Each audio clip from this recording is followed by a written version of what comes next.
তো বন্ধুরা আজকে চলে এসেছি একটা বিশাল প্রাচীনতম মন্দির, ঠিক আছে। বাঁকি গ্রামের ভিতরে একটা যে প্রাচীন মন্দির আছে প্রায় 40 বছর পুরনো। তো এই মন্দিরে কিন্তু শনিদেবের কাছে যা চাইবে মন থেকে সব কিছুই পেয়ে যাবে, ঠিক আছে। প্রজাপাড়ার দিক থেকে সামাট পেরিয়ে যে রায়দের বটতলা, ওইখান থেকে 2 মিনিটের হাঁটা পথ। এবং যদি ময়নার দিক থেকে আসো তাহলে ময়না থেকে হোগলাবাড়ি এসে রায়দের বটতলা থেকে 2 মিনিটের হাঁটা পথ, ঠিক আছে। তো চলে এসছে সেই মন্দিরে। তো চলো আস্তে আস্তে করে আমি মন্দিরটা দেখাই। এবং এখানে কিন্তু বিশাল ভিড় হয়, বিশাল। এবং তোমরা সবাই জানো যে শ্রাবণ মাস কিন্তু হলো শনিদেবের জন্ম মাস। তো সেই জন্ম মাস হওয়ার জন্য কিন্তু এখানে বিশাল ভিড় হয়। তো অনেক ভক্তমণ্ডলীরা এসেছে এখানে, তোমাদেরকে টোটালটা সব কিছু তুলে ধরাবো। প্রায় 800 থেকে 900 জনের মতো এখানে ভক্তবৃন্দরা প্রতি শনিবার এবং মঙ্গলবার পুজো দিতে আসেন। পুরোহিত মহাশয়ের সাথে সব কিছু কথা বলে তোমাদেরকে সব কিছু তুলে ধরবো, ঠিক আছে। তো চলো আস্তে আস্তে করে আমরা এগোই এবং মন্দির দর্শন করি এবং ঠাকুর যে শনিদেব, সেই শনিদেবের দর্শন তোমাদেরকে লাভ করাই। এবং যে লাস্টে এসে সব কিছু তোমাদেরকে এর যে মন্দিরের ইতিহাস তোমাদের সামনে তুলে ধরবো, ঠিক আছে। তো চলো আস্তে আস্তে।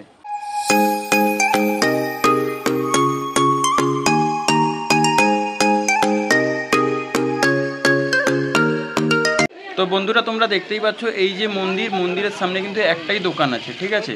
তো এখানেই কিন্তু সব ভক্তমণ্ডলীরা তারা কিন্তু সব প্রসাদ কিনছে এখানে।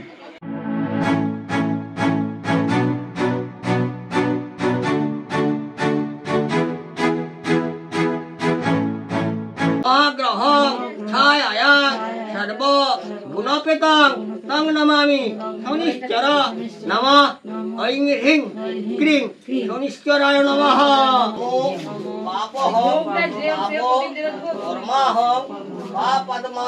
তো বন্ধুরা এখানে কিন্তু এক দফা কিন্তু পুজো হয়ে গেল, এইবার চলছে কিন্তু এখানে পুষ্পাঞ্জলি।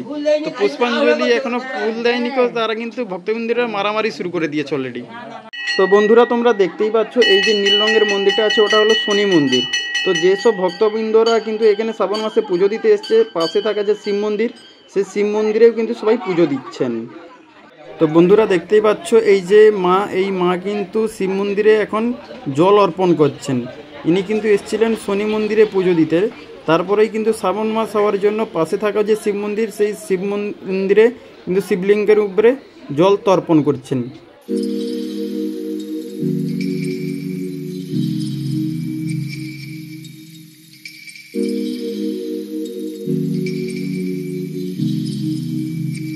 তো বলছি দাদা, এই যে মন্দিরটা আছে এর সামনে দেখতে পেলাম তোমার একারই দোকান আছে। তো এখানে তোমার যে পুজো দেওয়ার যে জিনিসপত্র সেগুলো কি সবকিছু পাওয়া যাবে? হ্যাঁ, এখানে পুজোর বাজার পাওয়া যায় পুরো সম্পূর্ণ। মানে এখানে কি পুজো দিতে গেলে কি কি লাগে? এখানে আগে বাতাসা, ধূপ, সিঁদুর, পান, সুপারি, তেল, তিল, মোমবাতি, প্রদীপ, এগুলো পুজোর বাজার সব লাগে। আচ্ছা আচ্ছা বন্ধুরা, এখন বাজে কিন্তু 1:30 এখন বাজে। সেই কিন্তু ভোর 5টা থেকে পুজো হচ্ছিল, ঠাকুরমশাই কিন্তু তখন থেকে পুজো করে যাচ্ছে, ঠিক আছে।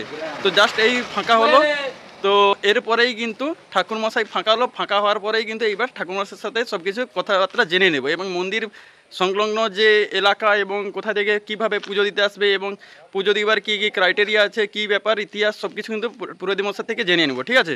তো বন্ধুরা যেমন কি দেখতে পাচ্ছ এই যে এখানে সব শনিদেব এবং জগন্নাথ দেব, শিবদেব সবাই কিন্তু আছে, মা দুর্গা সবাই আছে।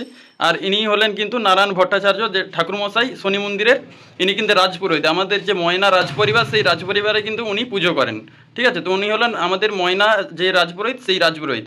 তো ওনার কাছে চলো জেনে নিই মন্দিরের সম্পর্কে এবং সব কিছু, ঠিক আছে। তো ঠাকুরমশাই আপনাকে দেখেই বুঝতে যাচ্ছে যে আপনি পুরো সকাল থেকে সেই ভোর 5টা থেকে এসেছি, পুরো হাঁপিয়ে গেছেন। এখনও বাজে 1:45।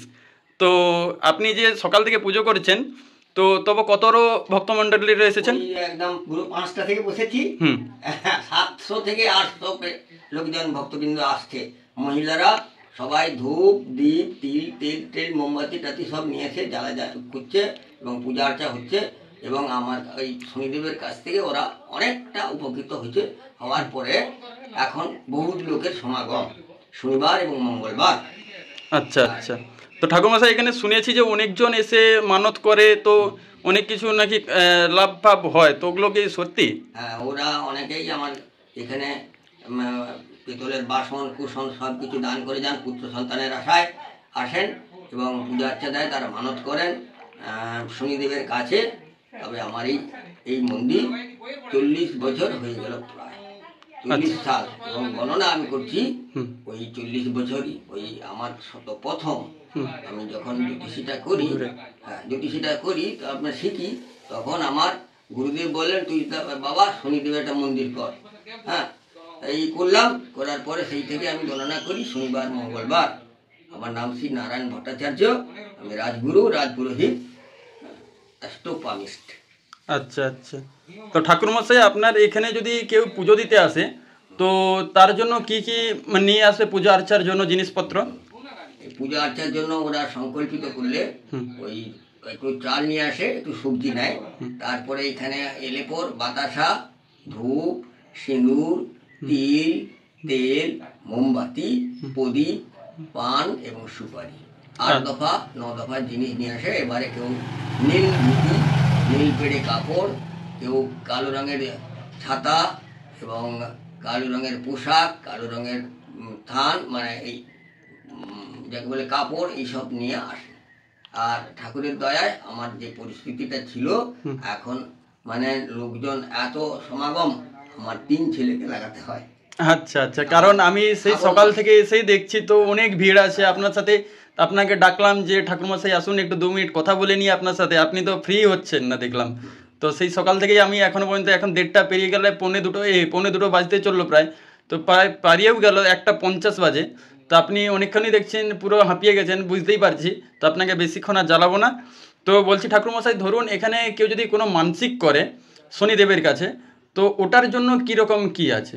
ওরা সবাই যে আমার পুত্র সন্তান হোক, হয়তো 2টি 3টি মেয়ে হয়েছে, পুত্র সন্তানের আশায়, কেউ কারো চাকরির আশায়, কেউ কারো এই সব সংসারের শান্তির জন্য, সব কিছুর জন্য মানত করে, তারা আপাতত ওই কার্যসিদ্ধি হয়। প্রভু ঠিক তাকে দয়া করে এবং প্রভুর উদ্দেশ্যে ওরা পিতলের গামলা, কলসি আর বালতি, মানে যে যা পিতলের করে সরঞ্জাম সব কিছু নিয়ে আসেন। প্রভুর ইচ্ছে মানসিক করে।